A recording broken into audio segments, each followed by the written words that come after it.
Diamond, Private Detective, starring Dick Powell.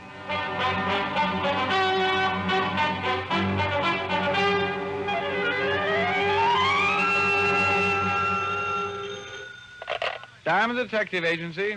Roses are red, violets are blue. Crime doesn't pay, but see that you do. Oh, Rick. Oh, hi, Helen, baby. Rick, have you ever thought of writing holiday greeting cards? No. But then you might just have a thought there. Christmas isn't far away. I think you'd better aim toward April Fool's Day. Oh, sweet. Helen, did you call just to insult my creative genius, or do I get an invitation to dinner? Well, the genius I didn't even recognize. The dinner, well, maybe. Here I am, a poor, starving detective, and you confront me with maybe. Oh, well, a girl can't be too careful about who she invites into her house these days. Do you have references? From the best crooks in town? Oh, well, I suppose it's all right. Come around to the back door, and I'll have Francis fix you a sandwich. Oh, now don't go to all that bother, Helen. I'll just stop off at the mission. Oh, you fool. Are you busy? Haven't had a case since Well. What is it? I'm not sure, but I think a flying saucer landed outside and its occupant just walked in. Rick, what are you talking about? Who came in? Well, it looks like an Otis love loon, but it's awake. Oh, Diamond. Got a vocabulary like Otis, too. Look, Shamus, hurry up, will you? I got business with you. Helen, I have no choice but to hang up. This man speaks with such authority. Oh, Rick. If Otis is there, go easy on him. You'll tease that poor boy out of his mind. Helen, Oh, no, it's too obvious. I won't say it. I'll see you at dinner. Bye. Well, Sergeant Otis Loveloon. What brings you up here? Want me to sign your report card? The lieutenant sent me up, wise guy. Oh? Now, let's see where they put that paper. Paper? Oh, here. Mr. Richard Diamond, we of the 5th Precinct, having missed your sparkling personality, do hereby invite you to a tea to be held this palm. This what? This palm. That's what it says. Let me see that paper. Otis, that's P.M. Well, don't that spell... No. So what is all this, a tea at the 5th Precinct? Sure, it's my idea. The lieutenant says we gotta be more formal from now on, and he wants to see you. So this is your idea of being formal? That's right. Trouble with you, Diamond, is you got no culture. Well, I'm hurt, Otis. You say Walt wants to see me? Yeah, he sent me in a squad car for you. Well, I can hardly wait to find out what this is all about. Me, too. I delivered a letter to him this morning. He's been a changed man ever since. A letter? Maybe he... Oh, no. Walt's too old for the draft. And so yours truly was ushered into a waiting squad car. Usually, Walt Levinson let me wear out shoe leather on my trips to the 5th Precinct, and his hospitality was overwhelming. Otis even stopped on the way and bought me some chewing gum. Of course, it was Otis's favorite brand, but then I'm no prude. I enjoy blowing bubbles. He's in here, Diamond. Take off your hat. What? New rule. Oh, no. Here he is, Lieutenant. Well, I got eyes, you numps. Thank you, Sergeant Otis. Oh, thank you, Lieutenant. It was a pleasure. You may take your leave now, Sergeant Otis. Yes, sir, Lieutenant Levinson. Otis, curtsy and get out of here, will you? This is killing me. Oh, you had to go and ruin it all. Walt, what's going on down here? Look at your desk. What's wrong with my desk? Well, it's tidy. Everything's in place. Are you ill? Mr. Diamond, a man's desk reflects his character. Now, please be seated. I think I'd better take this standing. This new trend in character is amazing. Rick, look at this. Looks like an ordinary letter to me. Yes, but what's in it? Well, you tell me what's in it. Rick, I've been invited to speak at the annual Peace Officers Symposium at the University of North Carolina. So? So? Well, don't you know what this means? The top men from all over the country will be there. And to be a speaker, well, that's quite an honor. Oh, comes the dawn. So this is why everything around here has become formal, huh? Sure. After all, we got to have a little dignity. Mm-hmm. Why send for me? In the squad car yet? Well, it's like this, Rick. I'm supposed to make a speech concerning juvenile delinquency in New York. Uh-huh. Now, they also want someone to make a speech on the relationship between the policeman and the private detective. Touching. They told me to pick out a good man and bring him down. So I picked you. Oh, Walt, you're so thoughtful. Sorry, but speeches aren't my line. Ah, Rick, don't be that way. We'll have a good time. We leave tonight from Penn Station, get there in the morning. It'll be a nice vacation. Walt, I can't afford a nice vacation. While I'm down there over the weekend, I might miss a client. I'll get somebody else. Rick, Well? remember last year when we decided to give all the private detectives an examination to find out whether or not they were still qualified to operate? Sure, why? Well, I just heard the commission may call another examination this year. So what's this got to do with me going to North Carolina? Well, last year, remember, I didn't exactly help you. Just a cough here and there when I saw you were writing the wrong answer. Go on. I was just thinking, maybe this year I won't have a cold. Oh, now, Walt. Rick, this trip to North Carolina means a lot to me. All kidding aside, it's a big honor. Now be a pal and go along. Well, Walt. Ah, that's a boy. I'll have the ticket clerk line up 2 tickets. All right, Walt, I'll agree on one condition. Shoot. Well, I realize you're now a man of dignity, and I know that you think things should be more formal. Yeah? But for Pete's sake, take that doily off the lie detector. Oh.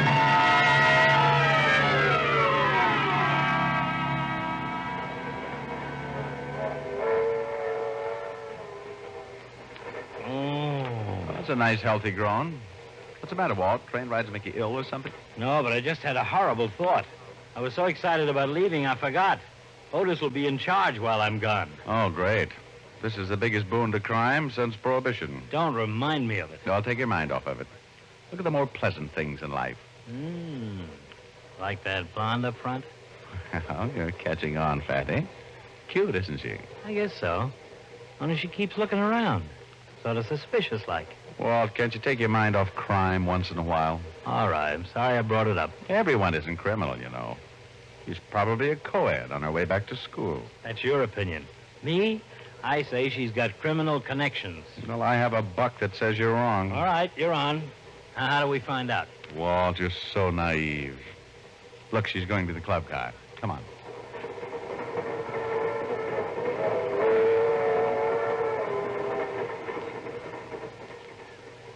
Now, where'd she go? Now, there she is at the end of the car. Come on. Hey, Rick, maybe we shouldn't. She might have a boyfriend around somewhere. Oh, it's all right, Walt. I have you to protect me.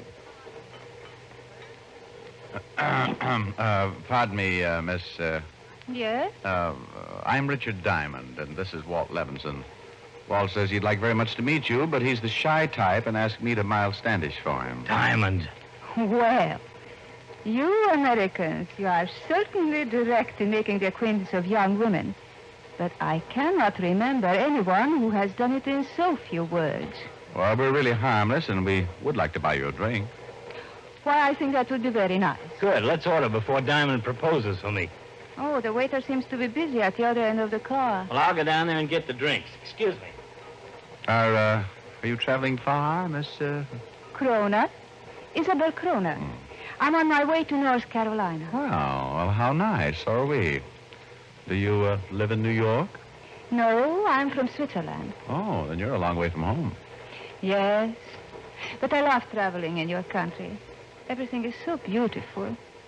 This is my first trip, but I hope to return. Pleasure trip or business? Oh, a little of both. I'm representing my country's police department at the North Carolina Symposium. Oh, perhaps I should explain that. You see, they are holding a convention... Never mind. We know. That's where we're headed for, too. Well, such a coincidence. You're a police officer? Yes, that's right. Walt's a lieutenant, and I'm in business for myself. Well, here we are. Hope Scotch is all right. Fine. Thank you. Here, Diamond. Pardon my thumb. Scotch and fingerprint ink. What a combination. Mr. Diamond tells me that you are a policeman, Mr. Levinson. Yes, but don't let that frighten you. It's a tough life, but off-duty we're just like everyone else. Why, I remember... Walt, before you start telling her all about crime, let me tell you something. She happens to be a policewoman. What? Well, I'll be. You certainly will. A flatfoot in high heels. Well, sometimes it is advantageous, Lieutenant. If I were easily recognized as a policewoman, well, my usefulness would be at an end. Well, I wouldn't exactly say that. Let's have another. By the time our train reached Raleigh, North Carolina, we were old friends. From Raleigh, we took a bus to Chapel Hill, where the university was located. As we got off the bus, a short, red-faced man came up to greet us. Hello there. Hello, my name is Kevin, Christopher Kevin. I take it you folks are here for the Peace Officers Symposium. That's right. I'm Levinson from New York. This is Miss Isabel Crona, and this is Richard Diamond. Yeah, I'm very glad to. How are you? How do you do? I am the chairman of the Institute. We're taking a group picture on the front steps, and I think you're about the last to arrive. We can get started with the picture now. Ah, this is a police convention, all right. Here 2 minutes, and lawyer Phil Potts wants to mug you.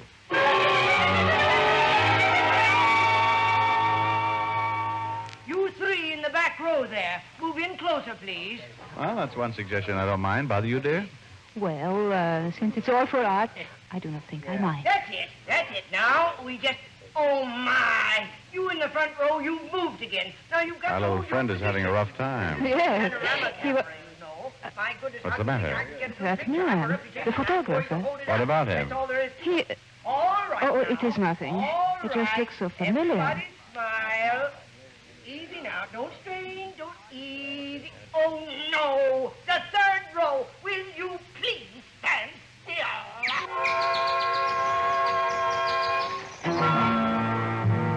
The little photographer pulled out a few hairs from his head and patiently rearranged his subjects.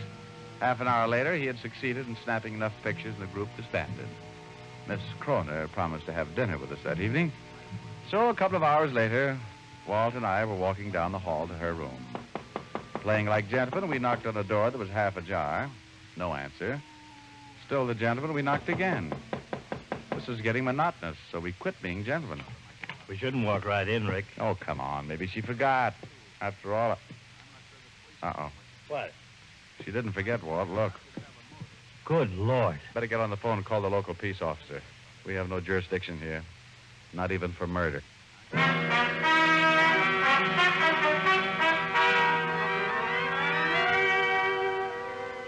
Walt and I stared down at Isabel Kroner's body on the floor. What had once been a pretty head was now crushed and wasn't a very pleasant sight. Walt called the local sheriff, and we waited until he arrived. Well, you say you two found the body? That's right, Sheriff. My name's Diamond. This is Walt Levinson. We're here for the Peace Officers Symposium. Oh, yeah. And who was she? Name was Kroner, Isabel. She was a policewoman from Switzerland. Well, the coroner will be finished in a few minutes. Darndest thing I ever heard of. A policewoman gets killed right smack in the middle of a gathering of the best cops in the country. Now, we called you right away. We figured if the news leaked out, every cop in the place would try and catch the murderer. They'd all run into each other, make a real mess. Yeah, if we'd better keep it quiet till we can make an investigation. You all seem to know some of the facts about it. Care to give me a hand? Sure would, Sheriff. Mr. Diamond here is a private detective, though. There's no client, Rick. Do you want to work on it? Well, that's a nasty poke, Walt. I'm as anxious as you are to catch this girl's killer. Good. Now, any reason you know of why anyone would want to get rid of her? I can't think of any. She said this was her first trip to this country. Johnson, check with the hotel manager. See if he saw anyone come in who might have entered this room. Now, let's see. Looks like she was hit with a heavy instrument. Yeah. We noticed what might be a clue over here, Sheriff. There, on the floor. Ah, a little vial. We figured it might have fallen from the killer's pocket during the struggle. It's marked silver nitrate. There might be some prints on the bottle. Well, let's hope there are. We can use a few breaks in this case.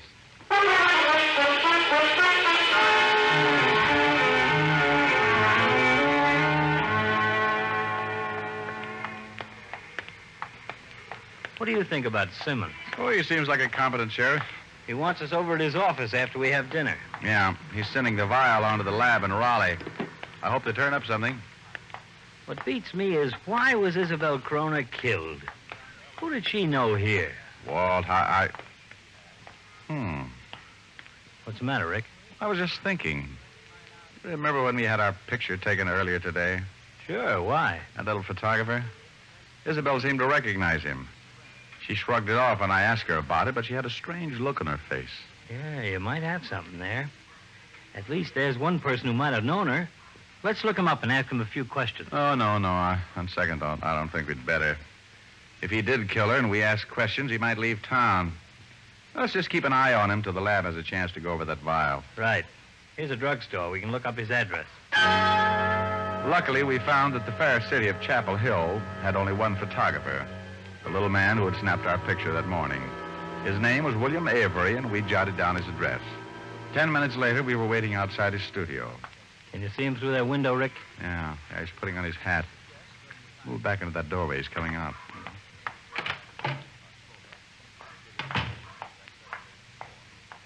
Come on. Let him get farther ahead. That's good. Let's go.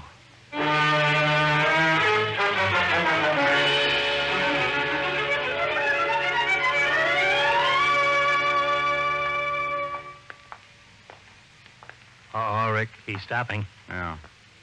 Hey, there he goes into that restaurant. Come on, let's go across the street. Still think we ought to question him? No, wait. If he thinks no one suspects him, he may let his guard down. Let's just wait here. We can watch him through the window. The waitress is taking his order. Good. Well, I'm going to take a chance. If he's ordering dinner, he'll be in there for a little while. I'm going back to his studio and look around. Hey, now, Rick, you can't just break in there. We have no jurisdiction down here. And someone had no jurisdiction to kill Isabel Kroner. I'm sorry, Walt. There might be something in that studio to pin this on Avery. Okay, you win. But I'll go back and look around. I was breaking in houses while you were still breaking in rattles. Okay, Grandpa. Don't let anyone near your bones creak.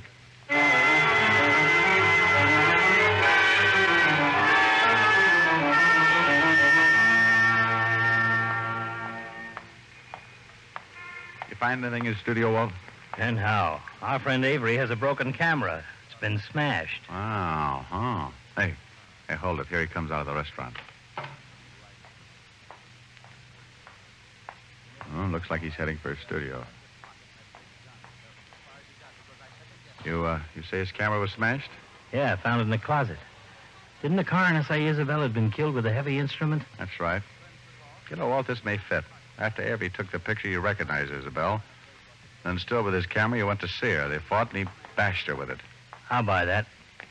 I mean, maybe we're just grabbing at straws. We still need something concrete to tie Avery in with that murder. Hey, wait a minute. Huh? Look up ahead there. He's got an apple. Look at the way he's eating it. Well, what about it? Well, he's only biting it on the right side of his mouth. So what? I have a hunch, that's all. Well, if it's about that apple, forget it. He just threw it away. Yeah? Well, what's all this about, anyway? Let him go on, Walt. We'll know where to find him. And besides, I want this apple. Holy cow, what are you doing in the gutter? If you're that hungry, I'll buy you a whole apple. No, thanks. Come here, Walt. Look at this apple. The teeth marks show it's only been chewed on one side of the mouth. Now, maybe that's just habit. I don't know. Or maybe Avery has bad teeth. So no matter what it is, how does it help us? I think it may help a lot. Let's get back to the sheriff.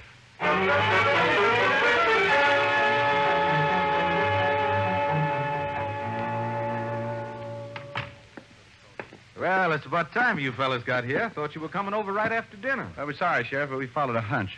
You know a photographer here in town named Avery? Bill Avery? Why, sure. He's the best photographer in town. Came down about a year ago. Why? We think he killed Isabel Kroner.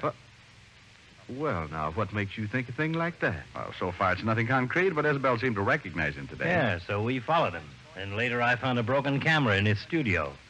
We think it's the death weapon. Well, now, a broken camera is hardly enough to convict a man. Oh, we know that, Sheriff, but there's something else. You remember that vial of silver nitrate we found by Isabel's body? Sure. What about it? Well, some dentist prescribed silver nitrate for use on the gums in case of infected teeth. Now, look at this apple Avery was chewing. The teeth marks show it's been eaten only with the right half of the jaw. So? So that could indicate Avery has had bad teeth and may have been using silver nitrate on his gums. Now, that's downright clever. Of course, it still don't prove nothing. Well, it might, though. Send this apple on to the lab. If they find traces of silver nitrate on it, it will at least indicate Avery was in Isabel's room. Yeah, and I've been thinking. It might just be a wild guess, but if the girl recognized Avery, he probably recognized her. He might be a big European criminal. He was afraid she'd turn him in, so he killed her. Now, you may have something there, Walt. A transatlantic call to the Swiss Detective Bureau might clear up his real identity. Now, boys, before you go running up my phone bill, let's just take it nice and easy like. This broken camera, silver nitrate apple, and motive.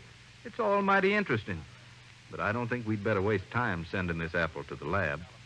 Doubt if they'd find anything on it. Well, you'll at least check it, won't you? No. Like I say, all these things are real interesting. But there's just one thing stands in the way of me trying to arrest Avery. What are you getting at, Sheriff? Well, while you boys were out playing cops and robbers, I caught the murderer. What? Yep, nothing fancy. Just thorough, routine investigation. I sent a man to check the hotel manager. He hadn't seen anyone, but he said the maid was due to clean that room about the time of the murder.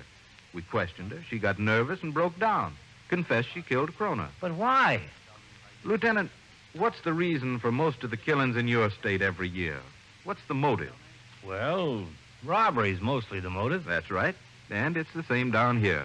The maid told us she was going through Krona's purse when Krona came in and caught her. She got frightened, picked up a vacuum sweeper attachment, and hit her with it. You know how berserk a petty thief can get when they're afraid they'll be caught. Yeah, but the silver nitrate and the apple. Well, the apple's coincidence. The silver nitrate belonged to Krona. She, too, had bad teeth. Well, I'll be... Move over, Walt. That makes two of us. Yes, sir. When I heard all you fellas were having a big convention down here, I said to my deputy, Pete, I said, we're going to see ourselves some fancy investigating if anything should happen while those fellas are here. Only I'm sure sorry you went to all that trouble for nothing.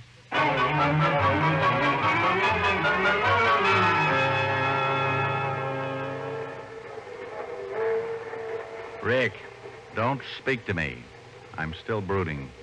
Well, at least we got through the speeches. Yeah. Would have been a swell trip if it wasn't for that hunch of yours. Oh, now that's it. Blame it all on me. Apples and silver nitrate. And what about you? Broken camera, that motive. Big European criminal. All right, all right. Sort of funny, though. That poor little photographer. Yeah. We were all set to send him to the chair. Walt. Huh? Maybe we shouldn't say anything about this when we get back. I was thinking the same thing. If Otis ever hears about it, we'll be disgraced for life. Yeah. Let's just forget it and look at the more pleasant things in life. Yeah. Like that little redhead up front? Mm-hmm. I was just kind of, Uh-oh. I have a feeling we've been through all this before. You're right. Well, shall we have a game of cards, Walt?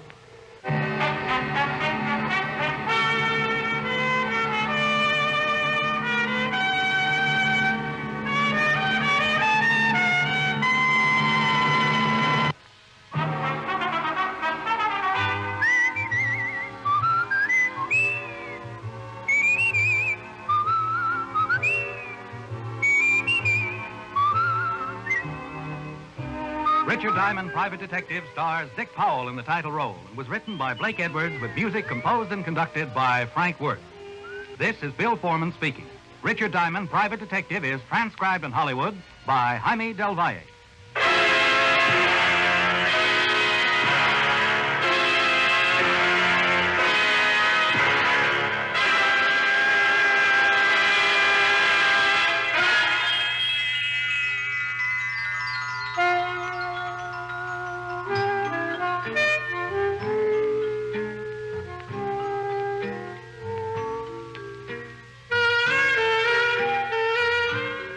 This is the United States Armed Forces Radio and Television Service.